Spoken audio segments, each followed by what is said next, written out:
शं वरुणः शन्नो भवत्पर्यमा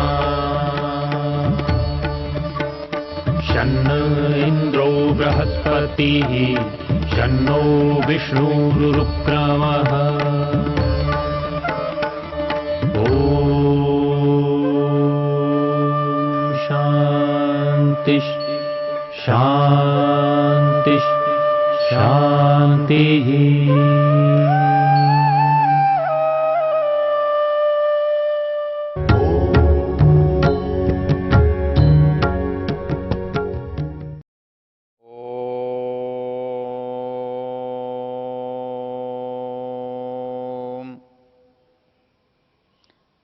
पिछली चर्चा में हमने एक शब्द देखा था, यज्ञेन यज्ञम अयजंत देवा। तो यज्ञ को यज्ञ से देवताओं ने किया, देवताओं ने यज्ञ को ही किया और यज्ञ से ही किया। साधन भी यज्ञ है और साध्य भी यज्ञ है। ये लगता जैसा एक ही तरह का शब्द है, लेकिन बात वास्तव में ठीक कैसे है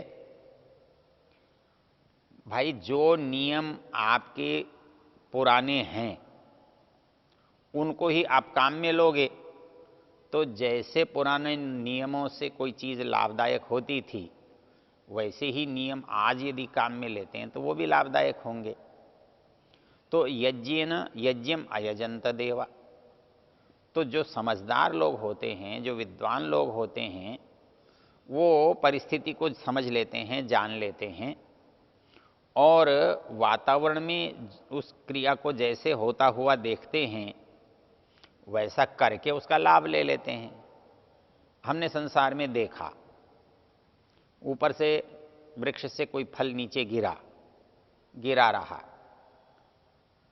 धूल वातावरण में चलती रही, मिट्टी जमती रही, जहाँ पशु पक्षी जानवर आते जाते रहे, फल सूखता गया, उसके बीज इधर उधर फैलते गए।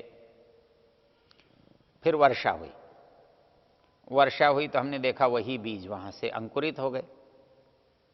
तो हमें एक बात समझ में आती है कि यदि हम किसी चीज़ को दोबारा प्राप्त करना चाहते हैं तो उसको बोना होगा, उसका अंकुरण कराना होगा, उसको उत्पन्न करना होगा। तो उत्पन्न होने की प्रक्रिया हमको प्रकृति से पता लगी और उसका हमने खेत में उपयोग किया और खेत में हल चला करके उसमें गेहूं बोया, गन्ना बोया, सरसों बोई और नाना तरह के पदार्थ बोए। तो यज्ञेन देवा यज्ञम अयजंत। परमेश्वर ने इस संसार में यज्ञ कर रखा है। वो पेड़ से पेड़ को उत्पन्न करता है, प्राणी से प्राणी को उत्पन्न करता है, वो पदार्थों को पदार्थों से उत्पन्न करता है।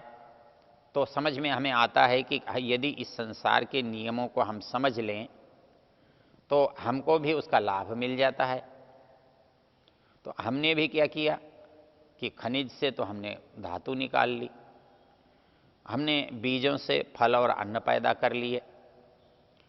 तो जैसे उन नियमों से इस नियम को काम में लिया, तो हमने देखा यज्ञ में भी नियम है, अर्थात यज्ञ भी एक संसार का, प्रकृति का नियम है। उस नियम से जो चीज़ प्रकृति में बनती है, उस नियम से आप प्रकृति से उस वस्तु को प्राप्त कर सकते हो। इसलिए हमारे ऋषियों ने ये बताया कि भाई आपको ऊर्जा चाहिए, प्राणवायु चाहिए, प्राण शक्ति चाहिए, स्वास्थ्य चाहिए, तो जैसे और चीज़ों का आप उपयोग करते हो वैसे यज्ञ का भी आपके लिए उपयोग होना चाहिए। आप यज्ञ करेंगे तो निश्चित रूप से आपको प्राणवायु की प्राप्ति होगी, अधिक मात्रा में होगी, अधिक अच्छे रूप में होगी। जितने जितने पदार्थ आप डालेंगे अग्नि में, उतने उतनी तरह के पदार्थों की आपको मात्रा में, सूक्ष्म रूप में अधिक प्राप्ति होगी। हमको लगता है कि ये शायद नष्ट हो गया, लेकिन आप जानते हैं कि आपने यदि यहाँ पर कोई चीज़ जलाई या हवन किया या कुछ किया तो उसका प्रभाव दूर तक वातावरण में जाता है। और यदि हवा उधर की चल रही हो तो बहुत दूर तक जाता है और दूर बैठा हुआ व्यक्ति भी अनुभव करता है कि ये चीज़ जल रही है। आप हलवाई की दुकान के आसपास से निकलते हैं तो आपको पता चलता है क्या बन रहा है। आप अपने घर में बैठे रहते हैं लेकिन रसोई में क्या बन रहा है आपको पता चल जाता है। आप यदि बाजार में जाते हैं, कोई सुगंधित फल वहाँ पर है, आम के दिन हैं तो आम की गंध बाजार में कैसी है, अमरूद की गंध है तो अमरूद की गंध बाजार में कैसी है, आपको पता चलता है कि यहाँ अमरूद है, कि यहाँ आम है, कि यहाँ कोई और फल पदार्थ है, फल है। तो ये सारे जो उसके सूक्ष्म परमाणु हैं, उनके हुए बिना आपको वो गंध नहीं आ सकती। अर्थात यदि आप आम को यहाँ से लेकर गए हैं तो उस वातावरण में आम में से कुछ तो निकला है, वो निकला हुआ जो वातावरण में अभी तक है, और आप उसे कहते हो आम की गंध है, गुलाब की गंध है, अमरूद की गंध है। तो वो गंध जो है वो बिना परमाणु के संभव नहीं है। अर्थात सुगंध के परमाणु वहाँ पर बिखेरे गए हैं, तब आपको वहाँ सुगंध का अनुभव होता है। तो वैसे ही जब यज्ञ आप करते हैं तो आप सुगंध के परमाणुओं को बिखेरने का, बांटने का काम करते हैं। तो आप यज्ञ करते हैं तो वातावरण में सुगंध के परमाणुओं को भेजते हैं। कोई न कोई वो सूक्ष्म हुए बिना जा नहीं सकते। यदि आम से, यदि अमरूद से, यदि गुलाब से सुगंध के परमाणु जा नहीं सकते तो वातावरण सुगंधित नहीं बन सकता था। वातावरण सुगंधित बना, इसका मतलब उसके परमाणु वहाँ पर विद्यमान रहे, अपने स्थान से गए, तभी तो पता लगा, नहीं तो पता कैसे लगता। तो वैसे ही यज्ञ के द्वारा हम उन परमाणुओं को जब सूक्ष्म कर देते हैं तो वातावरण में फैल जाते हैं। इसलिए कोई ये सोचता हो कि पदार्थ नष्ट हो जाता है, समाप्त हो जाता है, तो ये बात गलत है। वो पदार्थ बिल्कुल नष्ट नहीं होता, समाप्त होने का प्रश्न ही पैदा नहीं होता। वो वातावरण को अपने उपस्थिति से प्रभावित करता है। तो हमारे ऋषियों ने एक नियम बनाया कि अग्नि के बिना यज्ञ नहीं हो पाएगा, क्योंकि उसका न तो खंडन होगा और न सूक्ष्मीकरण होगा। तो सूक्ष्म बनाने के लिए, खंडन करने के लिए हमारे यहाँ इसका विधान किया गया है। तो इस यज्ञ के द्वारा जो वैज्ञानिकता है वो बात हमको तब समझ में आती है जब हम इन सिद्धांतों को ध्यान में रखकर करें। इसमें मूल चीज़ को क्या है कि वातावरण में फैलाने का काम भी अग्नि से ही होता है। अर्थात अग्नि के बिना कोई गति नहीं होती। वैसे गति वायु का काम है, हमें लगता है कि गति वायु से हो रही है, और इसीलिए गति होती है तो वायु का अनुभव होता है, स्पर्श का अनुभव होता है, और वायु चलती है तो कोई पदार्थ गति करता हुआ दिखाई देता है, लगता है कि ये मूल ऐसा है। लेकिन मूल बात क्या है कि वायु गति कर कब सकता है? यदि वातावरण में कोई परिवर्तन न हो तो वायु नहीं चलता। वायु चलता तब है जब वातावरण में परिवर्तन होता है। इसका एक मोटा उदाहरण है, आंधी है, तूफान है, बड़े बड़े झंझावात हैं, बरसात के दिनों में तेज जो आंधियाँ, वायु के झोंके आते हैं, उससे हम समझ सकते हैं। क्यों कि ये जो तूफान आया, ये तूफान अपने आप कैसे आ गया? तूफान तब आता है जब कहीं सूर्य की तेज ऊष्मा पड़ती है, गर्मी पड़ती है, धूप पड़ती है, और वहाँ का जल शोषित होकर के ऊपर चला जाता है। तो चारों ओर की जो हवा है वो वहाँ एकत्रित होने लगती है। तो उसके कारण से वायु की भी गति होती है, जल की भी गति होती है, दूसरे पदार्थ भी उसके कारण गतिशील हो जाते हैं। तो वैसे ही जब आप यज्ञ करते हैं तो यज्ञ के अंदर जब अग्नि आप जलाते हैं उस अग्नि के जलाने से वातावरण में इधर उधर का जो वायु है वो वहाँ एकत्रित हो जाता है, और वहाँ एकत्रित होने से उसके अंदर के जो दुर्गंध के विष के परमाणु हैं वो तो अग्नि के संयोग से नष्ट हो जाते हैं, उनका स्थान खाली हो जाता है, और उसके स्थान पर जो सुगंध के परमाणु उस स्थान पर बन रहे हैं, बड़ी मात्रा में फैल रहे हैं, वो उस वायु के साथ जुड़ जाते हैं, और वो हल्का हो जाने के कारण वायु ऊपर की ओर गति करने लगता है, और उसके स्थान पर नीचे नया नया वायु आता रहता है। तो वही वायु आगे चलकर दूर चला जाता है, तो दूर जाने पर भी व्यक्ति को उसका अनुभव होता है कि वातावरण में कोई सुगंधित पदार्थ है। तो ये जो छोटा सा प्रयोग है, ये प्रयोग दिखने में छोटा है, लेकिन सिद्धांत तो बड़े का ही है। जो कार्य सूर्य करता है, जो कार्य विद्युत करते हैं, जो कार्य हमारे यहाँ सामान्य बड़ा दावानल करता है, बड़ा अग्नि करता है, वही अग्नि इस यज्ञ कुंड में भी करता है और वही काम करता है। इसलिए जो लाभ हमको लेना है वो लाभ हम इससे ले सकते हैं। तो हमारे ऋषियों ने इस यज्ञ के माध्यम से हमको जीवन में जो कमी आई है उसे पूरा करने का तरीका बताया है। और ऋषि दयानंद ने इसमें एक और विशेष बात जोड़ दी है। वो ये जोड़ दी है कि ये केवल बाह्य वातावरण को ही नहीं, प्राणवायु से केवल अंदर को ही नहीं, बल्कि इसके साथ जब हम वेद मंत्रों का उच्चारण करते हैं, अच्छे शब्दों का उच्चारण करते हैं, अच्छे शब्दों का प्रयोग करते हैं, तो हमारे अंदर का वातावरण भी, आत्मा का वातावरण भी पवित्र होता है। तो उस काम के द्वारा हम अपने अंदर और बाहर दोनों के वातावरण को पवित्र कर लेते हैं, स्वस्थ कर लेते हैं, अर्थात जो न्यूनता आई थी वो दूर हो जाती है।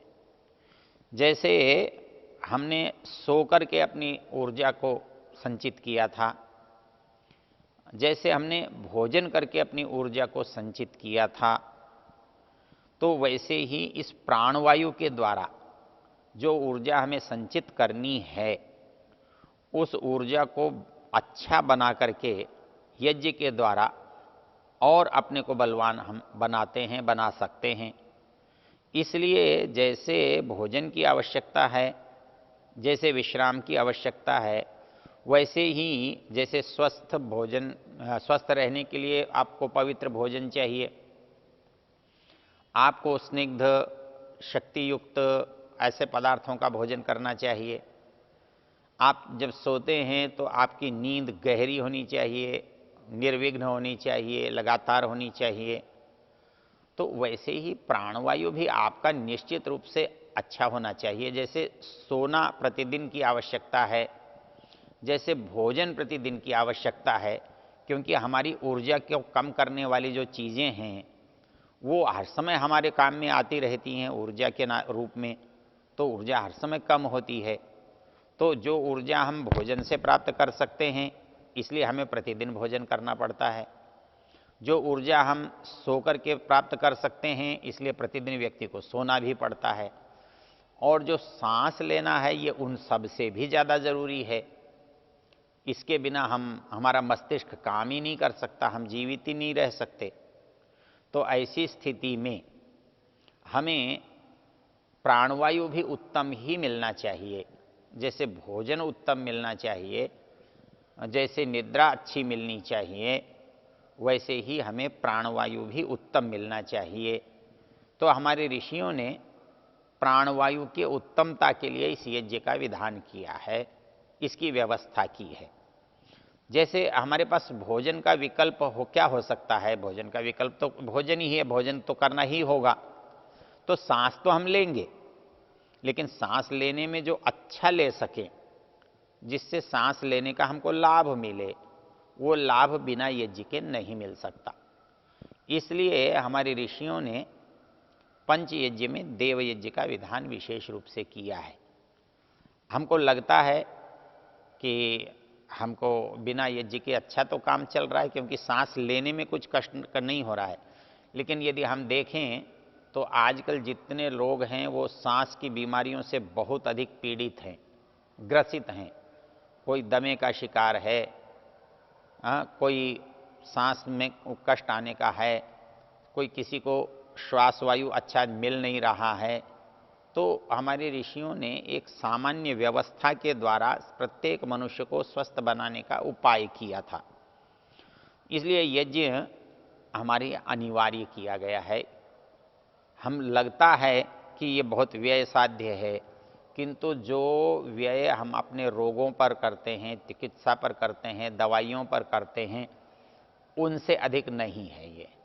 तो इस दृष्टि से यदि हम इसको व्यय के स्थान पर, जैसे भोजन को हम व्यय नहीं मानते, भोजन को हम आवश्यकता मानते हैं, अर्थात हम जो व्यय कर रहे हैं वो भोजन प्राप्त करने के लिए करते हैं। तो भोजन प्राप्त करना हमारी अनिवार्यता हमको बताती है कि ये हमारी उपलब्धि है, हमारा प्रयोजन है। तो वेद क्या कहता है? कहता है तानी धर्माणि प्रथमान्यासन। यज्ञ भी हमारा भोजन है। हम ये भूल जाते हैं कि हम जो केवल मुख में डालते हैं वही भोजन होता है। हम जो नासिका के द्वारा ले रहे हैं वो भी भोजन है। अर्थात जिस जिस पदार्थ से हम ऊर्जा को प्राप्त करते हैं वो किसी मार्ग से प्राप्त करते हों, चाहे वो हम इंजेक्शन लगाकर करते हों, चाहे वो नाक से सांस लेकर करते हों, चाहे वो मुंह से खाकर करते हों, कुल मिलाकर के ये हमारे शरीर में ऊर्जा का उपाय करते हैं। ये लोग ये ऊर्जा का अंदर समायोजन करते हैं। तो जिस दिन हमें ये लगेगा कि अरे भाई मुख का भोजन तो हम चलो थाली से लेते हैं, लेकिन नासिका का भोजन हम हवन कुंड से लेते हैं, तो जब हमें ये लगेगा कि ये नासिका का भोजन हम हवन कुंड से लेते हैं, तो उस दिन हमें हवन करना भी न बुरा लगेगा, हवन करना भारी भी नहीं लगेगा। तो जैसे भोजन बनाते समय हम बहुत सारे पदार्थ बना करके रसना के द्वारा उसका आनंद उठाते हैं, वैसे ही हम यज्ञ के द्वारा अनेक विध यज्ञों, अनेक विध प्रकार आहुतियों के द्वारा जिस समय हम प्राणवायु की प्राप्ति करेंगे, तो हमें अपनी सुगंध में भी वही तृप्ति का अनुभव होगा जो हमारी रसना में रस का अनुभव होता है। तो हमारे नासिका से भी हम अपने अंदर पुष्टि, बल, ओज, तेज को प्राप्त कर सकते हैं। अर्थात ये भी मेरे एक तरह के भोजन का प्रकार है। मैं आँखों से भोजन करता हूँ सोते हुए, मैं नाक से भोजन करता हूँ हवन करते हुए, मैं मुंह से भोजन करता हूँ खाते हुए। तो ऐसे ही ये सारी जो हैं इंद्रियां मेरे शरीर को पुष्ट और बलवान बनाने के लिए हैं। और ये वो बलवान कब बना सकती हैं? जब उनमें वैसा ही जो उनके उपयोग का पदार्थ है वो उसमें सम्मिलित हो। तो हम अपने यज्ञ करने में ऐसे पदार्थों को सम्मिलित कर सकते हैं जो हमारे अंदर ऊर्जा पैदा करते हैं। ये इसका विशेष अभिप्राय है। यज्ञेन यज्ञम अयजंत देवा। ओ